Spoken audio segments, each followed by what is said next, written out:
In this lecture, we're going to start talking about one of the most important applications of inhomogeneous second-order linear differential equations, and that's sinusoidal forcing. This is particularly important in mechanical and electrical engineering. So the idea is that we have some kind of system that can be modeled by a second-order linear differential equation. So I'll write down the mass spring equation, for example. And what we're going to do is we're going to actually apply an external force that's going to be oscillating force. So, for example, a cosine. And recall, that's exactly what, when we have an inhomogeneous equation, the function that ends up on this side can be interpreted as an external force. Okay. So, great example of this to keep in mind is, say you're trying to design a building, and you want this building to be earthquake-proof. Well, the earthquake is going to basically shake the ground back and forth at a certain frequency. That's going to be our external force, actually. Okay, so this part models the earthquake. And then the building, you can model by this part, by the second-order linear differential equation. And so we want to know basically how these two things interact, the external force and the way the building wants to move on its own. Okay. And I mentioned electrical engineering also, so there I guess the equation would be the RLC circuit, which looks like this. So I'll just write this down. And in that case, this would be the external voltage that we're applying to the circuit. Okay. But I just want to emphasize again, so these two systems, so we have the mass spring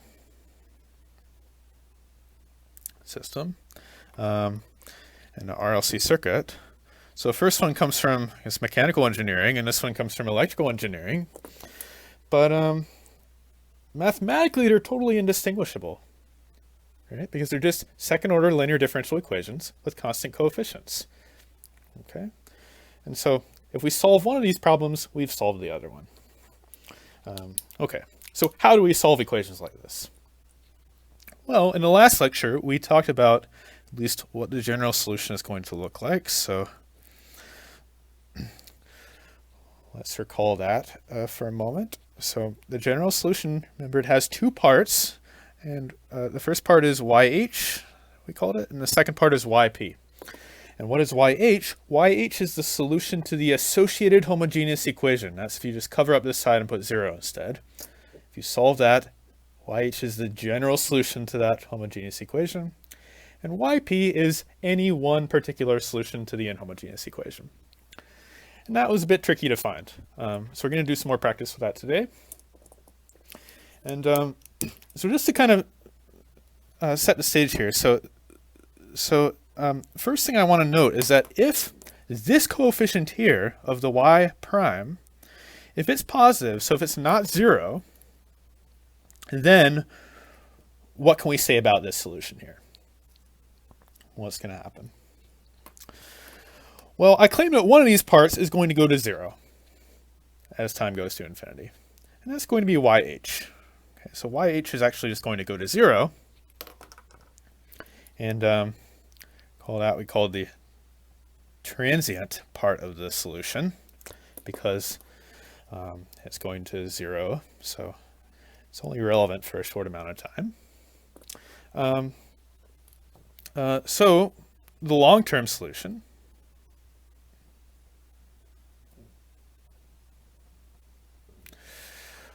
will look like YP. Okay. Right, because we're adding something that's going to 0. And so YP we call the steady state part of the solution. Okay. And we can even say something more about YP. it's going to be a something of this form. So it'll have cosines and sines in it. So it'll be an oscillation. It turns out that the amplitude of that oscillation might be very different than this amplitude that we start with. And so we're going to say a lot more about that. So for today, what I want to do is I want to actually just suppose that we don't have any damping. So I want to suppose that gamma is 0. Okay? Because that will simplify the calculations yeah, just make the concepts a bit clearer. The equations turn out to be very, very nasty if we allow this coefficient to be greater than 0. But we should keep in mind that this is an idealized situation. So this doesn't actually happen in real life. There's always some friction or some resistance in the circuit.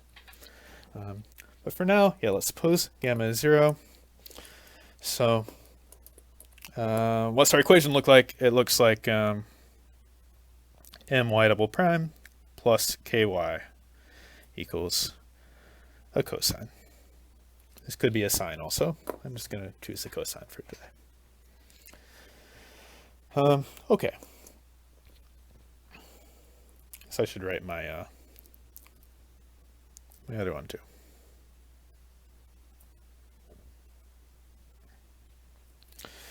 So let's solve these equations. And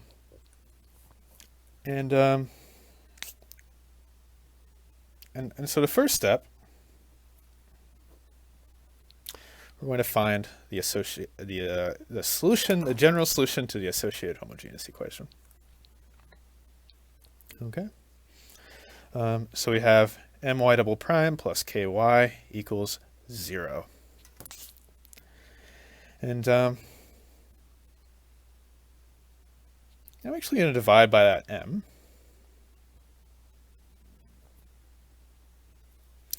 And let's look at a characteristic polynomial. It's r squared plus k over m is 0. So what is r? R is plus or minus the square root of negative k over m. So plus or minus I times the square root of k over m. All right? And this part here, what's the meaning of this part? The imaginary part? That becomes the angular frequency in the general solution. So just to recall how that worked, we took e to the I square root of k over m, and we used Euler's formula. That's cosine, times t, right? Because our guess is e to the rt. We have cosine square root of k over mt plus I sine square root of k over mt. And then finally, we said that the real and imaginary parts of this complex solution are both real solutions to the differential equation. So our general solution is going to look like C1 cosine square root of k over mt plus C2 sine square root of k over mt. So this is all review from previous lectures so far. We called this square root of k over m omega the angular frequency, and that's because it ends up here as the angular frequency in the oscillation. Okay, so there's our general solution to the homogeneous equation, but I'd actually like to write this equation in a slightly different form. So what I'd like to do is note that when we divide by m here, what is this right here? What's the coefficient of the y? That turns out to be not our frequency, but it's the square of our angular frequency, right? Omega squared. Okay. And so I should actually be a little bit clearer on one thing. It's not necessarily the same as this omega. This omega is coming from just this part of the equation. So what I'm actually going to do is I'm going to number these. Let's call this omega 0. So omega 0 is going to be the angular frequency just coming from the homogeneous equation. And this omega I'm going to call omega 1. Okay. Okay. This omega 0, that's just coming from the homogeneous part of the equation, so this is called the natural resonant frequency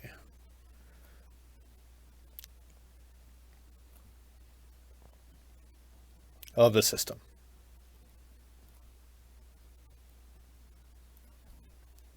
Okay?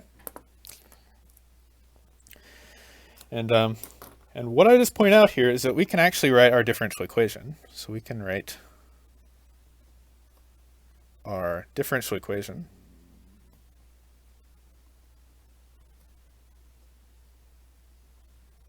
in the form.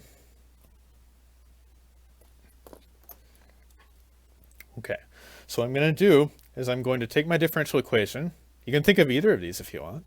Divide by this first coefficient of the y double prime. And so I have y double prime plus, and what did we just note here? We noted that whatever the coefficient of the y is, this y term is, that has the meaning of the square of the natural resonant frequency. So I'm actually just going to call that omega 0 squared. Okay? And that's going to equal, well, maybe I should call this a something different because I'm technically dividing by a different constant. So I'll call it alpha. Alpha cosine omega 1 t. Okay? So this is omega 0 here.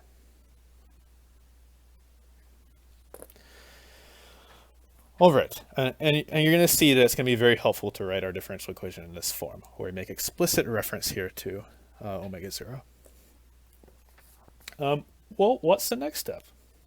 The next step is to find any one particular solution to our differential equation. So here's our differential equation. And there are actually two cases here. So there are two cases.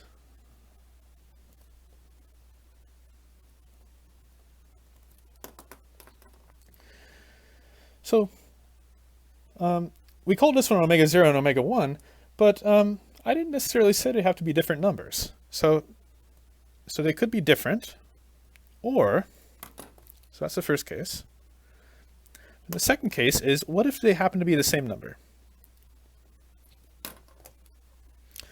Well, that's actually going to make a big difference, and here's why.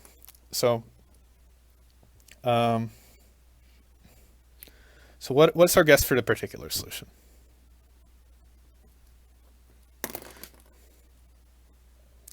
Okay, we have a cosine, so we want to guess something of that form, but we also want to include sine terms maybe.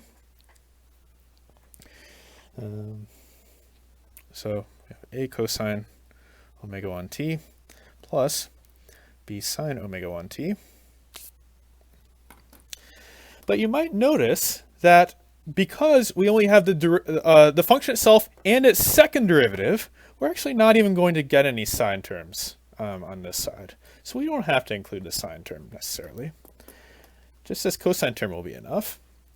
However, this guess is not going to work if these are the same frequency. Do you see why that is? Look up here. That guess, if omega 0 equals omega 1, that will already be a solution to the homogeneous equation. Okay? So we're going to have to use a different method in that case. So this is actually case 1. Case 1. So case 1, we are assuming that these are not, for the rest of this lecture, we're assuming that these are not the same number. Okay? All right, so let's take the derivative and the second derivative. So what is the derivative? It's negative a omega 1 sine omega 1 t. And the second derivative is negative a omega 1 squared cosine omega 1 t. Okay. What do? We just plug this into the differential equation. And we're trying to deduce the value of this capital A. Okay? In terms of, I guess, alpha. All right. So we have y double prime plus omega 0 squared, right, times y. So we have a omega 0 squared cosine omega 1t. Gets kind of confusing with all these omega 0s and omega 1, but we have to keep track of which is which. And then we get cosine omega 1t. Okay. What does this tell us? This tells us that the coefficients have to be equal. We only have cosine terms, cosine omega 1t's terms. So this coefficient plus that coefficient had better equal alpha. And we can now solve for a, right? So a is going to be alpha over minus omega 1 squared plus omega 0 squared. Okay. Okay, well, this tells us what our particular solution is, right? That's the value of a there. So our general solution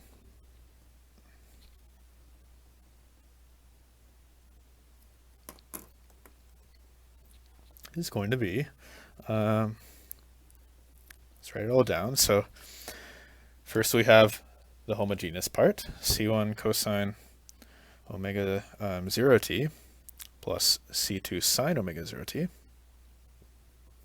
And now we have this part here.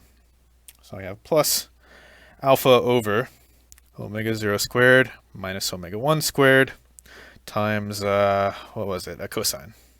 Cosine omega 1t. Notice how we have omega 0 and omega 1 there. Okay, so this is our general solution. We want to understand what's going on here, basically. Okay, so let's actually turn this into an initial value problem. So let's consider an initial condition. And why don't we just say that our position and our starting velocity are just both 0. Just to make the equations work out as simple as possible. Hopefully this will make the equations work out as simple as possible, at least. Okay, so let's use this initial condition. So what does y of 0 equals 0 tell us? Well, if we plug in 0 here, we get 0 equals c1 plus, so 0 equals c1 plus 0, right? The sine term vanishes. And then we have plus alpha over omega 0 squared minus omega 1 squared. So c1 is actually just the negative of this. Negative alpha over omega 0 squared minus omega 1 squared. Great. Okay, what about y prime of 0 equals 0? Well, this one it's not so hard to see, actually. We don't even have to take the derivative because these will turn into sine terms, which will just become 0 when we plug in 0. This will turn into a cosine term. It'll be c2 omega 0 times 1, right? That has to equal 0. That just tells me actually that c2 has to be 0. So there's no sine term in our answer. So here's our solution to the initial value problem.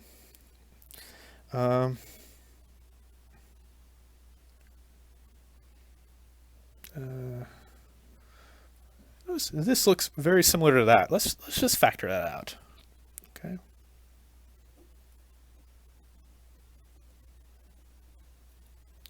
Then what do we have in here? We have cosine omega 0t.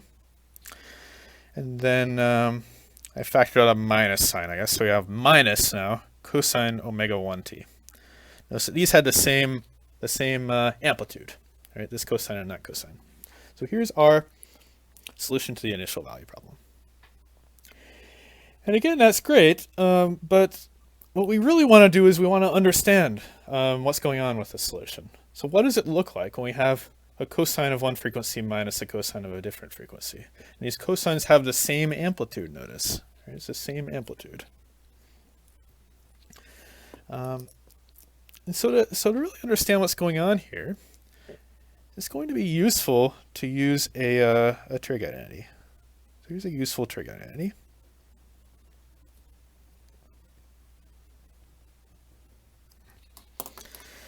What if we have something of the form cosine A, let's say, minus cosine B? So we talked about this before when we have a cosine and a sine, for example, of the same frequency, but different amplitudes. We talked about how to deal with that. This is sort of the opposite situation where we have the same amplitudes but different frequencies. And so I don't want to derive this trig identity, but these are called the sum to product identities, if you want to look these up. So cosine A minus cosine B turns out to be negative 2 times sine of A plus B over 2 times another sine, and the sine is A minus B over 2.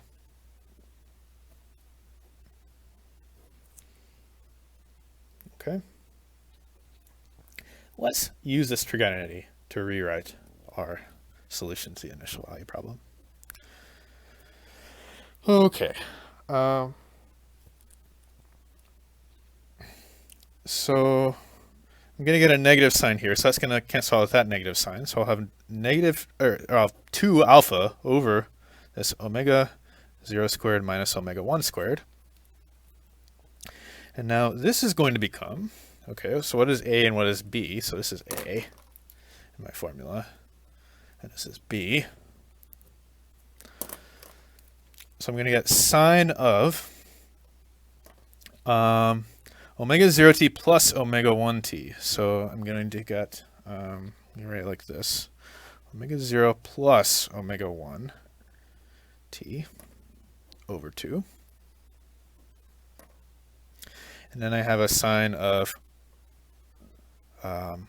omega 0 minus omega 1 t over 2. Okay, well, you might say, how did this help at all? This looks way messier than this. And it certainly does, but there's actually a really nice way to interpret things that look like this. Products of two sine functions. Okay? And so let's look at what the frequencies we have here. So this one we have omega 0 plus omega 1. Here we have omega 0 minus omega 1. So this one you can think of as the fast frequency. And this one here you can think of as the slow frequency. Remember, as this number in here gets larger, right, the sine wave is oscillating back and forth more times, right, at a faster rate.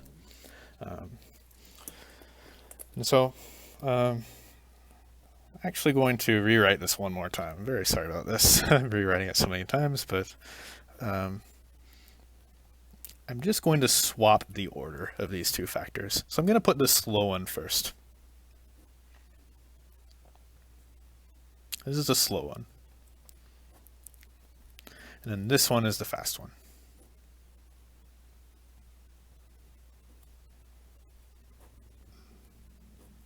Okay. What's this out here? This is just a constant. So here's the trick to figuring out what this looks like. This whole thing right here, I'm going to view this as a slowly varying amplitude.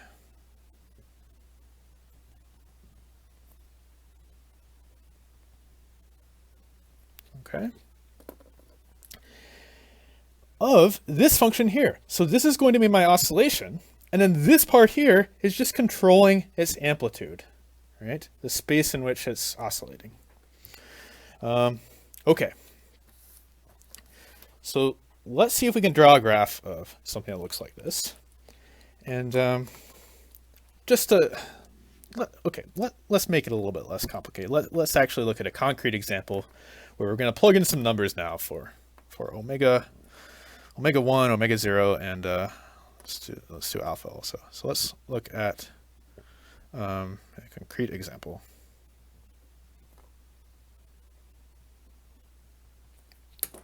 Okay, so we're going to have, let's make alpha is equal to 1.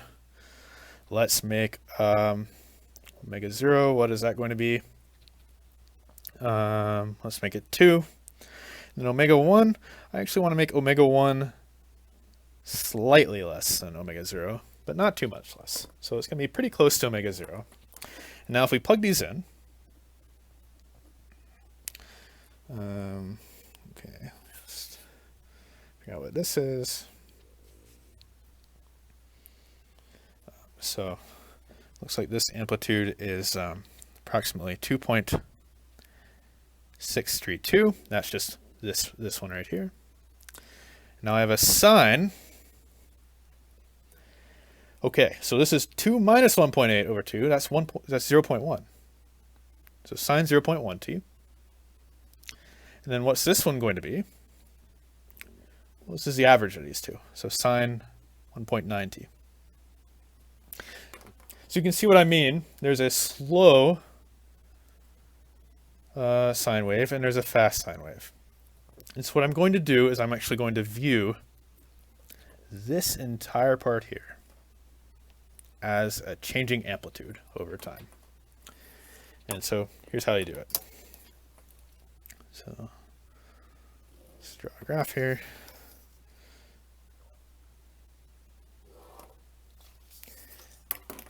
It's actually possible to draw quite an accurate picture of what's going on here. I'm going to start by graphing this part. That's the amplitude. So I'm not actually going to be graphing the function. I'm just going to be graphing what this amplitude looks like. And it's a sine wave. So it's going to look something like this.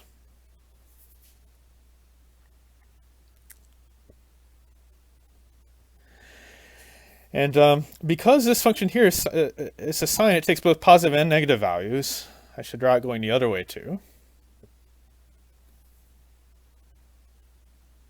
Okay, so something like this. This is just this first part here. Now what I'm going to do is I'm going to graph this one oscillating in between these two. All right. So let me see if I can be a bit systematic about this. So what's going on here? This one is actually going 19 times faster than this one, it looks like, okay? So in the time this one does one complete cycle, this one should be doing 19 complete cycles.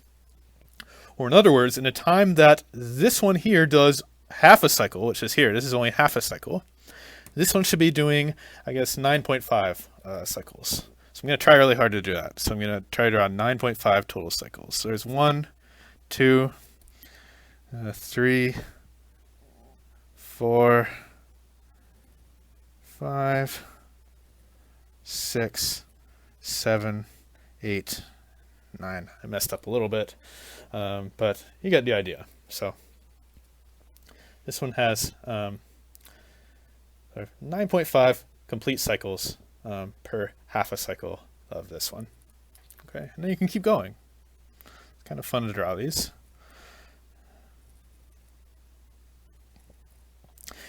And so we get this very interesting phenomenon that we really haven't seen anything like this before in this course. And this is called beats. So this is known as so this is the phenomenon of beats. Okay. So you have this larger, sort of slower sine function, and that controls the amplitude of this faster sine function. Okay.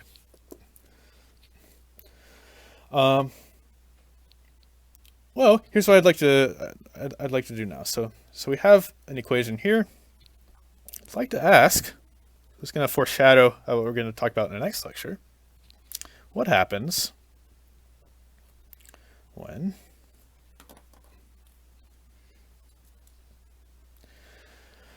okay, so what if we take this this omega 1? What is omega 1? Omega 1 is the forcing frequency. So the frequency of the external force. What happens when that one actually approaches omega 0.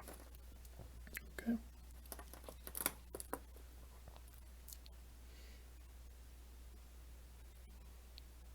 By the way, we can make this graph even more accurate. Like we can say, for example, what is this t value here? Right. Well, it's half of a period of this sine function. So what's the period of that sine function? It's 2 pi over 0.1 or 20 pi. So this right here is 10 pi. And what's the amplitude of this this oscillation here?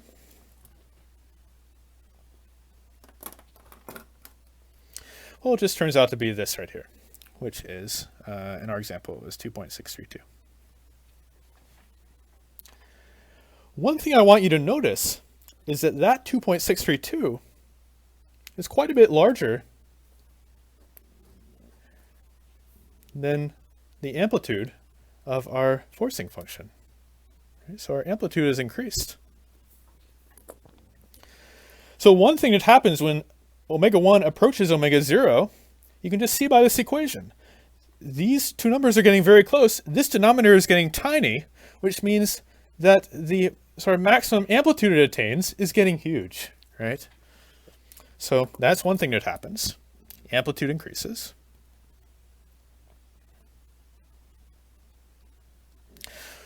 What else happens?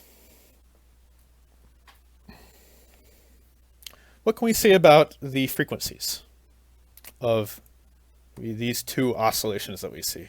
Really, this is the solution, right? The blue part. But what can we say about the frequency of this blue part and the frequency of the red part? Okay. Well, we can again see this from the equation, right? So as omega 0 approaches omega 1, or omega 1 approaches omega 0, I should say it this way, right? Because it's a lot easier to change the external force than to change the system itself often. But yeah, what's going to happen here is my new frequency just becomes very close to omega 0. And so the frequency of the fast oscillation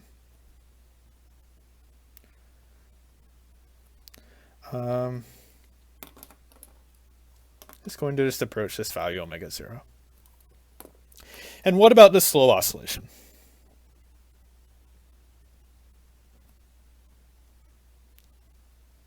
I'll just put these in quotes, I guess.